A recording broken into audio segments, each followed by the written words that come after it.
mucaaradka ma waxa uu guri ka galay ee xilka Rooble kadib kulankii ka qabsamay Villa Soomaaliya. Ra'iisul wasaarihii hore ee dalka Soomaaliya Cumar Cabdirashiid Cali Sharmaarke ayaa sabtidii kulan gaar ah oo qarsoodi ah la qaatay madaxweynaha waqtigu ka dhamaaday ee Soomaaliya Maxamed Cabdilaahi Farmaajo.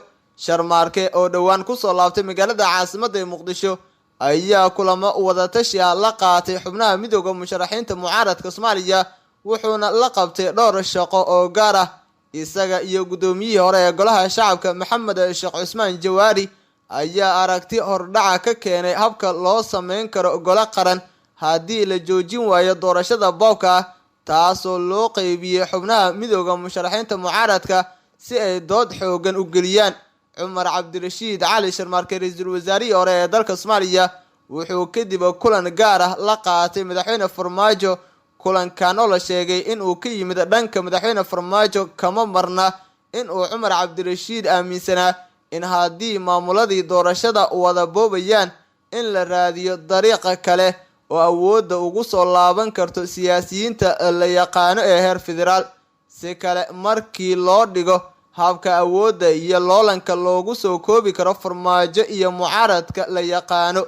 Kulankii Farmaajo iyo Cumar Cabdirashiid kadib waxaa soo baxay warar xoogan oo sheegaya in mucaaradku rabaan in doorashadan boobka ah la joojiyo, awoodana laga soo celiyo maamul goboleedyada, iyaga iyo Farmaajona toos u macaamilaan.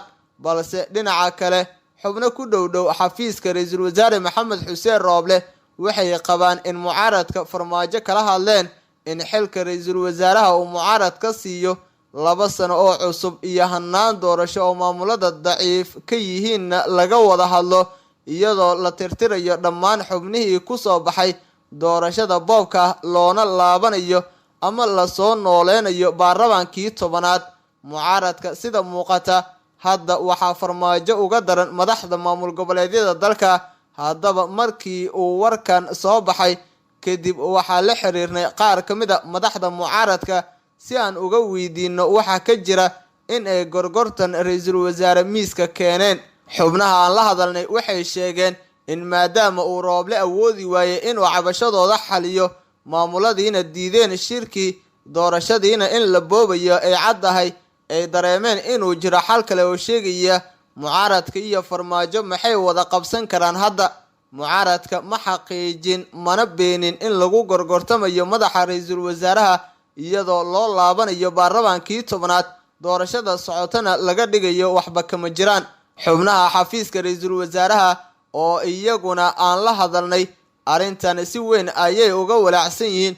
markii hore loolanka doorashada iyo midka siyaasaduba wuxuu u dhaxeeyay madaxweyne Farmaajo iyo mucaaradka, laakiin hadda labadiiba waa laga soo xoog badiyay, meeshiina waxaa qabsaday madaxda maamulada.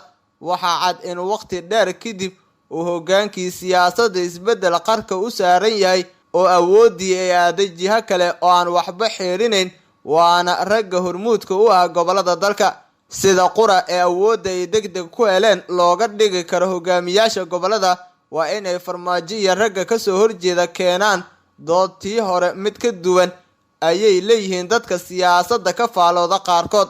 Cumar Cabdirashiid Cali Sharmaarke waxaa la filayaa inuu qaar kamid ah xubnaha midowga musharaxiinta kala hadlo wixii uu Farmaajo kala soo kulmay, balse guuxa ah in dariiq cusub la furo oo wiiqi kara awoodda madaxda gobolada. waxaa la sheegay in xitaa Farmaajo uusan diidanayn sida loo furayo dariiqaasi.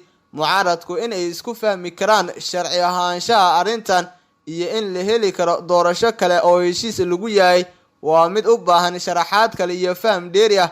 haddii ay caddaato in mucaaradku qabaan in ra'iisul wasaare Rooble la bixiyo lana keeno ra'iisul wasaare cusub lagana doodo hanaan doorasho oo ka duwan midkan boobka ah, dalku wuxuu geli doonaa xaalad kale oo aan dhamaadkeeda la aqoon. waxaa kaloo la hubin in ay madaxda mucaaradka isku raaci karaan in Farmaajo lala heshiiyo ra'iisul wasaare laga qaato oo ballan lala yeesho. xubnaha midowga musharaxiinta mucaaradka iyo ra'iisul wasaare Rooble aad ayay u sii kala fogaadeen maalmahan dambe. sababta waxaa lagu sheegay inuu ra'iisul wasaaraha ka cudur daartay inuu doorashada joojiyo. ra'iisul wasaare Rooble wuxuu qabaa in doorashadu socoto lana xaliyo cabashada mucaaradka, balse taasi ma ogola mucaaradka. wax walba ayaana iska bedeli kara siyaasadda Soomaaliya xilligan la joogo. joogitaanka Cumar Cabdirashiid ee magaalada Muqdisho ayaa sidoo kale sababi karta in ay xaaladdu u dhamaato meel aan la filin, maadaama uu labada dhinacba u furan yahay uuna awoodo in uu wax u kala sarifo labada dhinac.